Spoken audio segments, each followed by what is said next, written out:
Saya mendapati Roh Kudus akan terus mewahyukan keberadaan Tuhan dalam hidup kita sesuai dengan kebutuhan tentang jati diri kita yang harus terus dibangun di dalam Dia.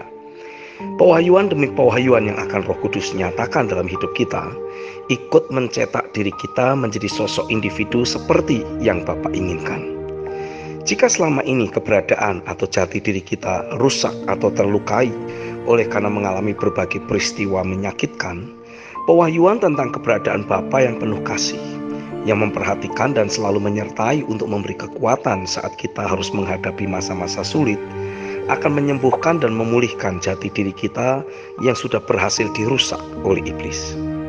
Jika selama ini kita sudah dicetak oleh dunia atau roh-roh jahat menjadi individu seseorang yang selalu mencari jalan damai, menghindari konfrontasi demi pertemanan atau membuat semua pihak jadi tenang, Roh Kudus akan membawa kita alami penyingkapan pewahyuan tentang keberadaannya sebagai Allah yang memegang tangan kanan kita, sebagai perlambang pembelaan bagi kita yang mau memegang teguh kebenarannya.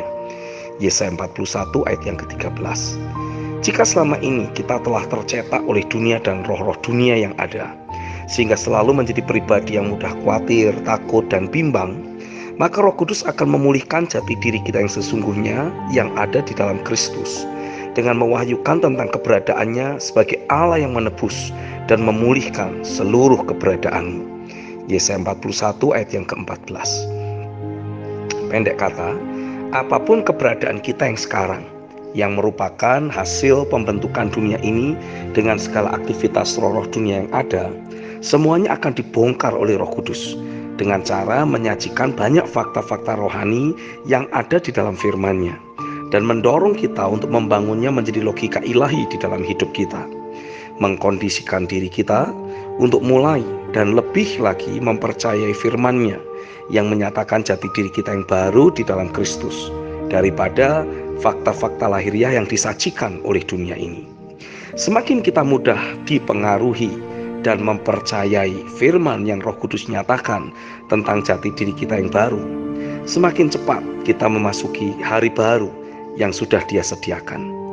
Otomatis akan ada posisi rohani yang berbeda yang akan kita nikmati. Inilah awal kita memasuki dunianya Tuhan. Yang pertama, teruslah meminta untuk Roh Kudus menyingkapkan jati diri kita yang baru di dalam Kristus. Setiap kali firman datang dalam hidup kita, mintalah untuk Roh Kudus menolong kita agar dapat melihat adanya jati diri kita yang baru di dalam Kristus. Tuhan berkehendak untuk mencetak ulang keberadaan atau jati diri kita yang selama ini telah dicetak menurut dunia ini, sehingga kemuliaannya akan dapat dimanifestasikan melalui kehidupan sehari-hari kita. Ketika Roh Kudus membawa kita melihat jati diri kita yang baru di dalam Kristus, sesungguhnya tanpa kita sadari, Roh sedang membawa kita untuk melihat Dia sebagaimana Dia adanya dan mengubahkan keberadaan kita jadi makin serupa dengan dirinya. 1 Yohanes 3 ayat yang kedua. Yang kedua, jati diri atau keberadaan kita memegang peranan yang sangat penting di alam roh. Jati diri atau keberadaan kita menentukan hasil dari doa-doa atau deklarasi yang kita lakukan. Dengan kita terus alami pekerjaan firman dan roh yang memeteraikan keberadaan atau jati diri kita yang baru di dalam Kristus, kita akan mendapati doa-doa dan deklarasi yang kita lakukan jadi lebih mudah terrealisasi. Penyebabnya tidak lain adalah karena memang keberadaan atau jati diri kita menentukan kekuatan dampak yang kita hasilkan dalam alam roh.